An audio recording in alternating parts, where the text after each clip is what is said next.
And I would like to welcome our final speaker from Surge RI. Hello, hello. Good afternoon. My name is Joshua H. Blaine. H after my great uncle Heinz, who was himself not Jewish in Germany in the 1930s. I come here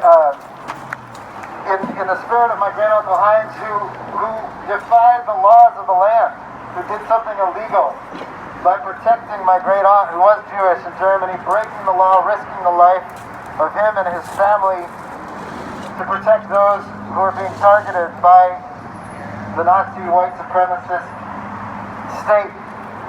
And I also come here as the grandchild of my grandmother, who was a survivor of that state. And before I read a statement from Surge, Rhode Island, I want to name too that as a person of Jewish faith, we are in this portal of Pesach and Passover, the celebration, a lifting up of the journey of liberation. And for me personally, that means the internal liberation of, for me as a white assimilated person and as a man in America, of United States of America, to make sure that I'm doing my work to not perpetuate that same violence that threatened and murdered much of my family, and that I'm also a part of the project of collective liberation, that we all cross the Red Sea together, that none of us are free until we are all free. But I also come here representing Surge, Rhode Island. I'm a relatively new member of this chapter. I came from Austin, Texas, where I lived for many years doing some work with them there, but here in Rhode Island I've been involved for the last year or so. But I want to read a statement that Surge, Rhode Island released a few weeks ago after the attack, and invite any white folks, especially here, who want to get involved to come talk to me or go to surgerhodeisland.org, surjri.org, and get involved and do the work that we're being asked to do by those that we stand in loving solidarity with. Showing Up for Racial Justice Rhode Island chapter sends love and healing to our Asian American and Pacific Islander neighbors, friends, families, and loved ones. We grieve for those killed on March 16th and recommit ourselves to working in solidarity and in our shared interest with local groups in the broader AAPI diaspora. First and foremost, we name this act for what it is: an act of white supremacist and misogynist violence. The spas and their workers were targeted because of the individuals' intersecting identities.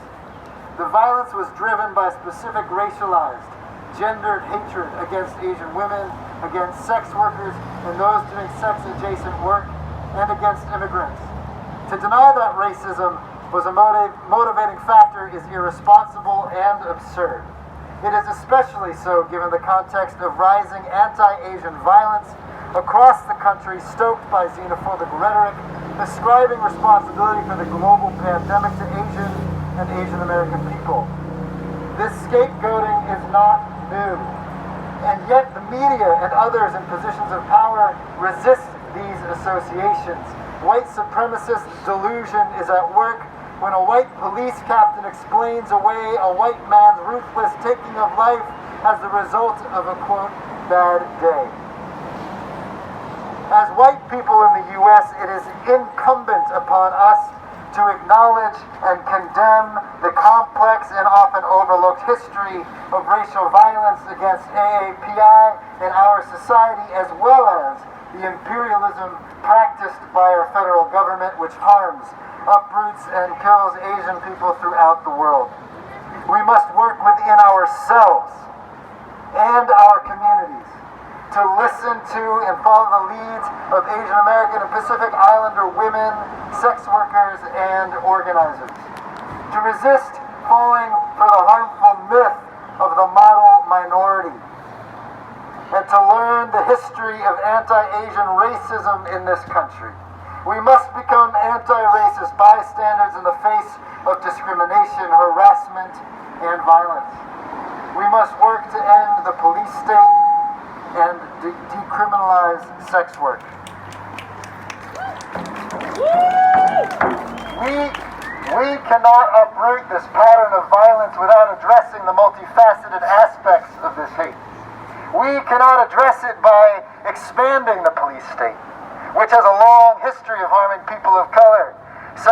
workers, immigrants, women, and LGBTQIA individuals, among other oppressed classes. Surge Rhode Island stands with and offers material support to our local organizing partners in resisting ongoing mass deportations of Southeast Asian refugees and reallocating municipal funds from police departments toward community-based solutions and in the ongoing movement against white supremacy. Thank you.